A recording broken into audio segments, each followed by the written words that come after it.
journalistic voice. He is located in Brussels, but read way beyond. And in his newsletter on the 9th of November, just after the US election and after the collapse of the German government, he wrote, "It's already somewhat mainstream here in Brussels to point out that perhaps Donald Trump is just the crisis the EU needs to shake itself out of its perpetual torpor."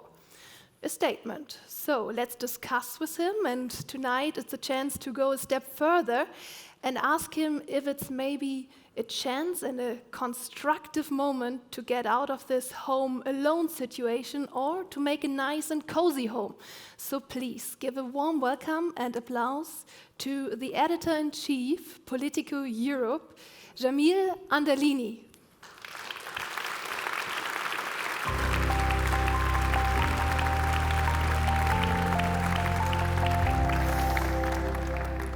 Thank you very much, and thank you for having me here again. It's a wonderful conference. I always enjoy coming, so thank you very much. At the present, we are in a period of profound geopolitical, societal, and technological disruption. And that disruption is accelerating. I believe we stand on the edge of a radical new world order, and unfortunately, a moment of ideological conflict and war. And it's going to get worse. We've just witnessed the mother, what I call the mother of all election years. More elections in 1 year than we've ever seen in human history. To try and illuminate what this year means and the moment we're in means for Europe and hopefully a little bit for Switzerland, I'm going to present 3 different perspectives. First, based on my experience. So the first is the view from Brussels, where I live today. I've lived there for the last 3 years. Then I'd like to talk a little bit about the view from Beijing. I spent 22 years living in China, working as a journalist. And then I want to talk a little bit about the view from Washington, D.C. I'm an American voter, and I work for Politico, the top political news organization in the democratic world. Just today, a former colleague of mine at the Financial Times, I worked for the Financial Times previously, a former colleague from the FT described Europe as a continent bereft of ideas and confidence. That is a fair description, I'm afraid. Europe's economic malaise, led at the moment by Germany, is only deepening, and every day now my colleagues and I report on fresh layoffs in some of the industrial heartland of Germany.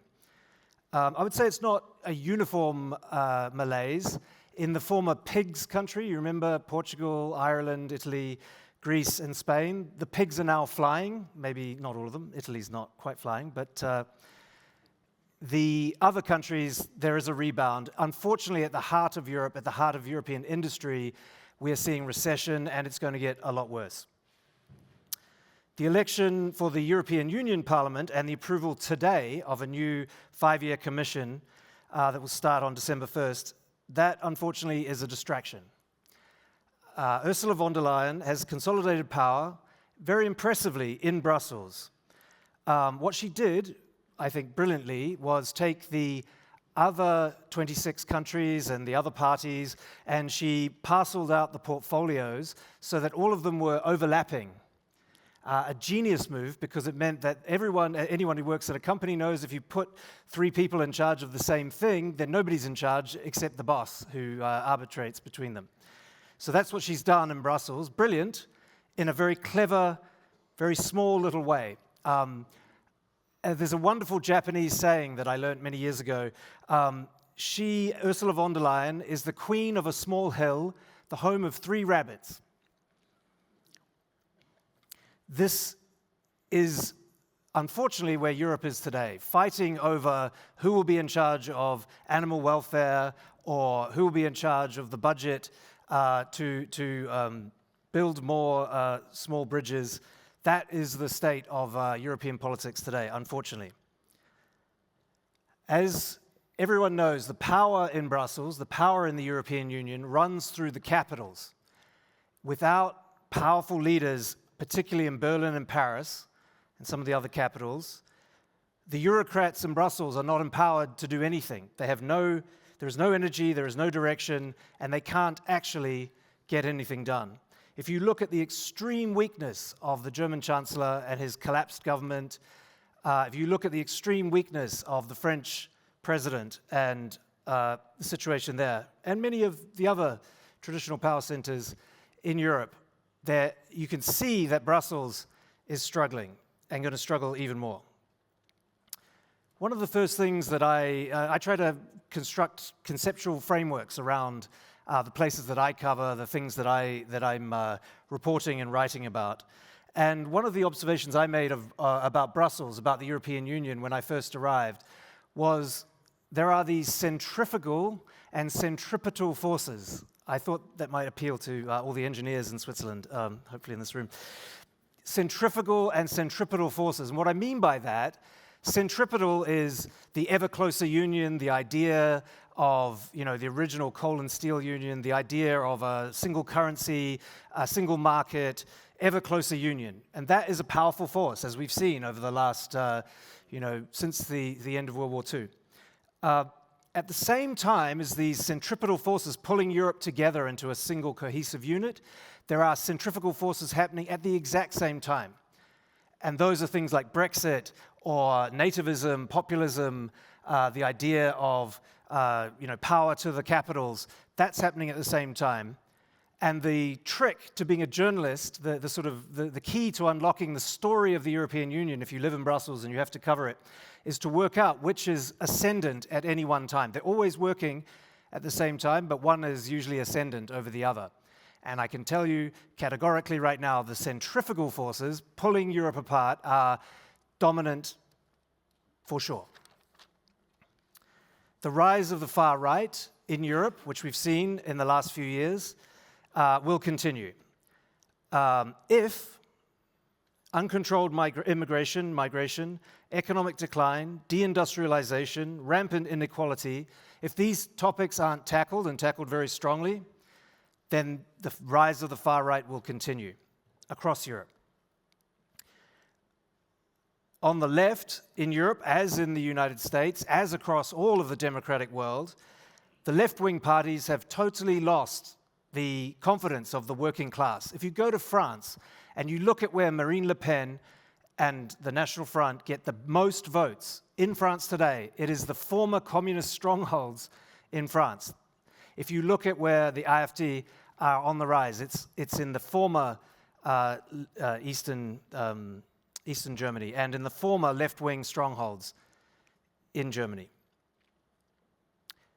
Part of that reason the left has lost the working class is because of their obsession with fringe culture war topics.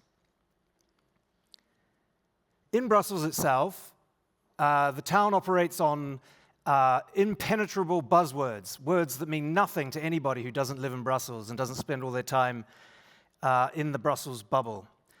Today, the word is competitiveness. Before, a few months ago, it was the New Green Deal or the energy transition. Unfortunately, what one of my former colleagues called wonderfully the narcissism of small differences, unfortunately, that is the dominant narrative in Brussels. Even what Brussels would consider revolutionary recommendations of Mario Draghi and Enrico Letta, these things, if you read into them, they're like, it's just the agenda from years before. Even if they carried out all of these things, I think Europe is in big trouble. The people who have power today on the right are not actually people like Viktor Orban. You would think with Trump's election and the way that things are heading in Europe that Viktor Orban would be ascendant. But unfortunately, he is a cynical, clownish wrecker. That's what I wrote down. Whereas I actually believe that Giorgia Meloni is a shrewd, she is cynical, but she's a shrewd, effective, and incredibly powerful politician. I would watch Giorgia Meloni in the next few years. She's making not only significant changes in Italy with the tacit approval of Brussels, but she is also changing the flavor and the character of Brussels and the European Union itself, despite her strange fetish for hobbits and Lord of the Rings. Look it up, politico.eu. You can look at all about Georgia Maloney and her obsession with being a hobbit. Now I'm going to turn to Beijing. So Beijing, I spent many, many years living in Beijing. I spent 22 in China, 11 of those in the imperial capital. Beijing is experiencing right now a series of terrible crises. Today, it was reported that the third defense minister in a row has been arrested for corruption. Beijing is racked with paranoia, economic decline, economic malaise, a crashing property market. A leader who is an ethno-nationalist, irredentist, imperialist, techno-totalitarian dictator who sees himself, Xi Jinping sees himself in an existential, ideological, and civilizational battle with the West, with liberalism and with the very concept of the Enlightenment. Xi Jinping and the current Communist Party in Beijing would like very much to supplant the United States as the regional hegemon in Asia and the global hegemon if he could do it. The outlook on the world from Beijing is one of 19th century great power rivalry with a colonial tinge. Xi Jinping is told every day and says in many of his speeches that the West is declining and the East is rising. I still, when they all meet with me, talk with government officials from Beijing, including people from the People's Liberation Army, when they're trying to recruit me usually. When I meet with them, they're very open. They don't make a secret about what their overwhelming Europe policy is. The overwhelming Europe policy is to split Europe from the United States of America. When they're being very forthcoming, they will say things like, we don't expect Europe to join our camp just as long as they're not really in America's camp. There are some in Europe who would like to put China into Europe into China's camp. People like Pascal Lamy, who used to run the World Trade Organization, talked very recently about forming a united front, using literally the propaganda words of the Communist Party of China, forming a united front between China and Europe to tackle Trump's America. I would describe, and this is what I've noticed since I moved from China to Europe 3 years ago, the attitudes of many in Europe towards China as a combination of ignorance, naivety, and greed, unfortunately. When I talked to my interlocutors from the Chinese Foreign Ministry, we talked about this is before the election, I asked them who was better for China, Trump or Harris? Who would be a better candidate from Beijing's perspective? And it was a very interesting answer. They said, if it's Trump or Harris in the bilateral Sino-US relationship, nothing much will change. But if it's Trump, then our policy, our goal of splitting Europe from China will be greatly advanced, because he's going to try to destroy NATO, and he's going to try to destroy the European Union and help to break it apart. China is now embarked on an alliance with Russia, North Korea, Iran, other countries that share the illiberal view, the antipathy towards democracy, freedom and liberal values. And that alliance is only strengthening and going to strengthen. From the perspective of Beijing, Europe is weak, it is an ideological enemy, but it is easily divided, neutralized and distracted. Now to Washington. Trump too is going to be much more organized, much more effective in achieving its goals.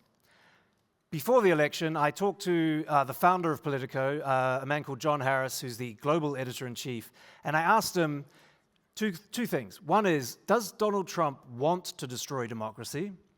And can Donald Trump destroy democracy? And it's very interesting what he said. He said, first of all, Donald Trump doesn't want to destroy democracy. He thinks he's saving democracy, but actually what he cares about is himself, and he cares about enriching himself and his being respected and people thinking what a cool guy. And as to the question of whether he can destroy democracy, I think my colleague's answer was a resounding no. He cannot destroy democracy, certainly doesn't really want to, but also he can't. Because of the checks and balances, because of the separation of powers in the United States, it's basically impossible, at least for now, at least for a while. Donald Trump obviously despises the European Union, really hates Ursula von der Leyen, kind of hates women in general, but he really, really, really hates Germany. It's clear. On the other side, he genuinely believes in putting America first. We have to acknowledge that he truly believes in putting America first. So what that means is no more messianic crusades like bringing democracy to the Middle East.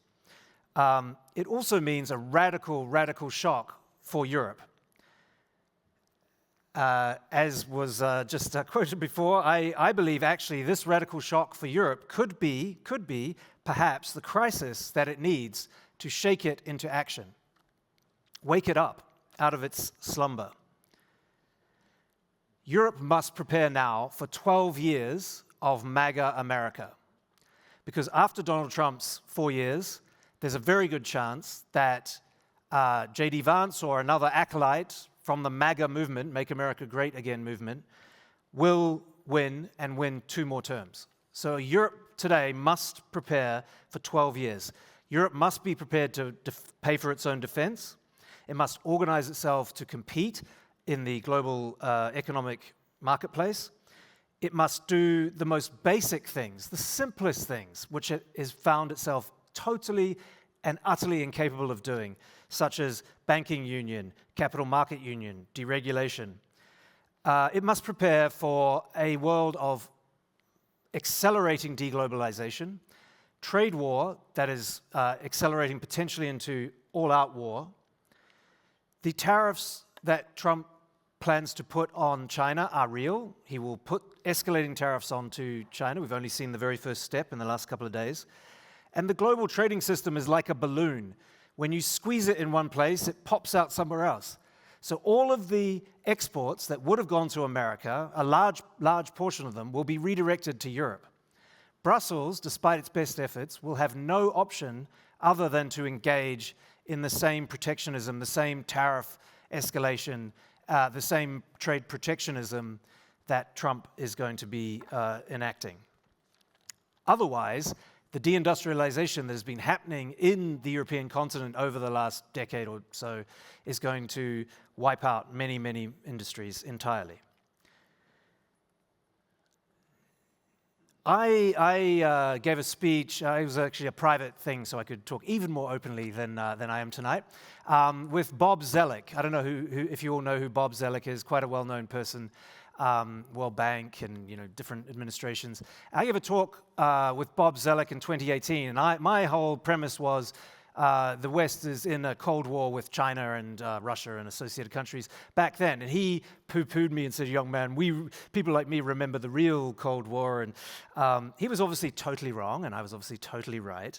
But I'm telling you that because actually in America, one of the defining problems that America has is that the old establishment, both the Republicans and the Democrats, the old establishment are completely deluded and out of touch about what's happening in their own country and about what's happening in the world. And that is why Donald Trump was able, despite all his flaws and all his madness, he was able to tap into something that is happening in America and happening around the world. He doesn't probably understand it on an intellectual level, but he understands it instinctually in a way not many others do. So, very briefly, because you're all experts on Switzerland and I'm definitely not. I just come for wonderful conferences like this and for skiing, not at the moment, but usually for skiing.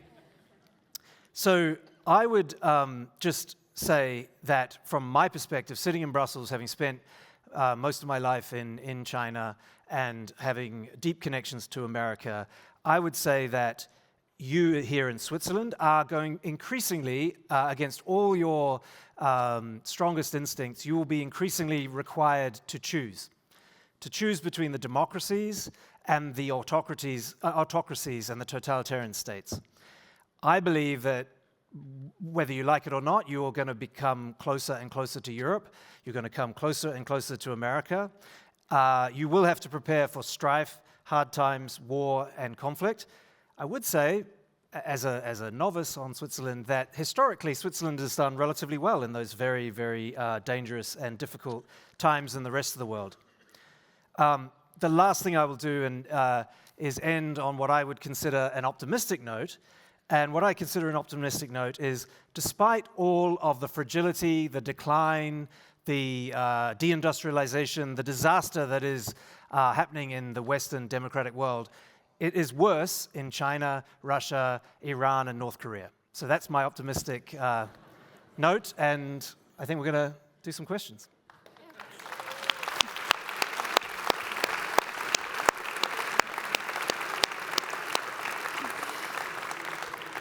Jamil, thank you very much. I was waiting for a glimmer of hope somehow, but that's what we get tonight. Okay, so at the theme of the headline of the conference is Home Alone. First of all, would you agree? Is Europe currently, or will we be home alone? Yeah, I think in the short term you definitely are. You have, as I said, China that wants to split Europe away from America. China in particular is interesting because for 3,000 years, their foreign policy has been one of making the barbarians fight each other. And they're quite successful at doing this.